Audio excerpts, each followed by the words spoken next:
Assalamu alaikum wa rahmatullahi wa barakatuh. Welcome to my channel.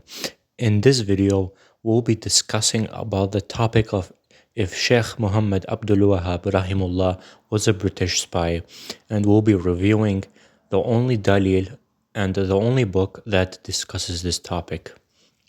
Okay, so first of all, who is Sheikh Muhammad Abdul Wahab rahimullah?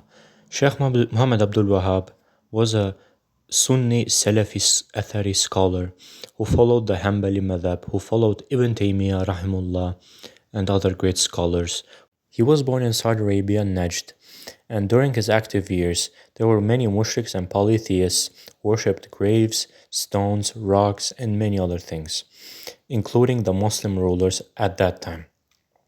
However, we won't be discussing his life and what happened and so on, as there are many videos explaining his life. There are many good videos. There's this amazing video of Sheikh Jalal Ar-Raub explaining the Sheikh's life and debunking the whole quote-unquote Wahhabi myth. I'll be linking the videos in the description as soon as I can. First and foremost, this book did not appear during the lifetime of Muhammad ibn Abdul Wahhab rahimullah, who died in 1792.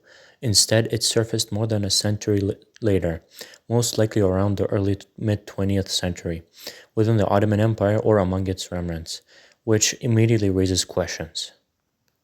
One of the journalists who criticized this book was Bernard Haeckel. He said that this book was most likely written by an Ottoman Navy officer named Sabri Pasha.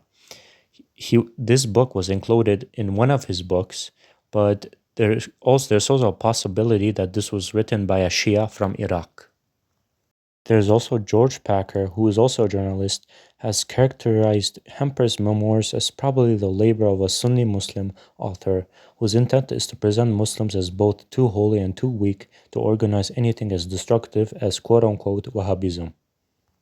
And to emphasize what I said about Bernard Haeckel, the topic of him saying that it's a forgery is from a blog post of the Harvard University archives. There's also many inconsistencies of the book that Mr. quote-unquote Hemper wrote, as, for example, when it is mentioned that Mr. Hemper met Sheikh Muhammad Abdul Wahab, supposedly, but the Sheikh would have been 9 years old, and he most likely did not know Turkish and Persian. And as you can see, the dates do not correspond, as the Sheikh went to do Hajj in Busra in 1722 and to seek ilm. In conclusion, Sheikh Muhammad Abdul Wahab, may Allah be pleased with him, what didn't work for the British government, nor was he a British agent, as it logically doesn't really make sense for the British government to involve themselves, such as spreading Tawheed, spreading the Sunnah of the Prophet, warning against shirk, and so on. And as for this individual named Mr. Hemper, there's most likely no trace or evidence of this person ever existing, as this is most likely a fictitious individual made up by the Sabri Pasha Ottoman Navy officer. And inshallah, I'll be linking down the refutations in the description down below.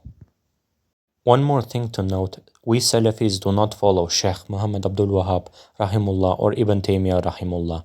Instead, we follow Prophet Muhammad sallallahu alaihi wasallam and follow his companions radiallahu anhum. I would like everyone to be careful when researching things on the internet, as the internet is not a very reliable source. As always, Assalamu alaikum wa rahmatullahi wa barakatuh.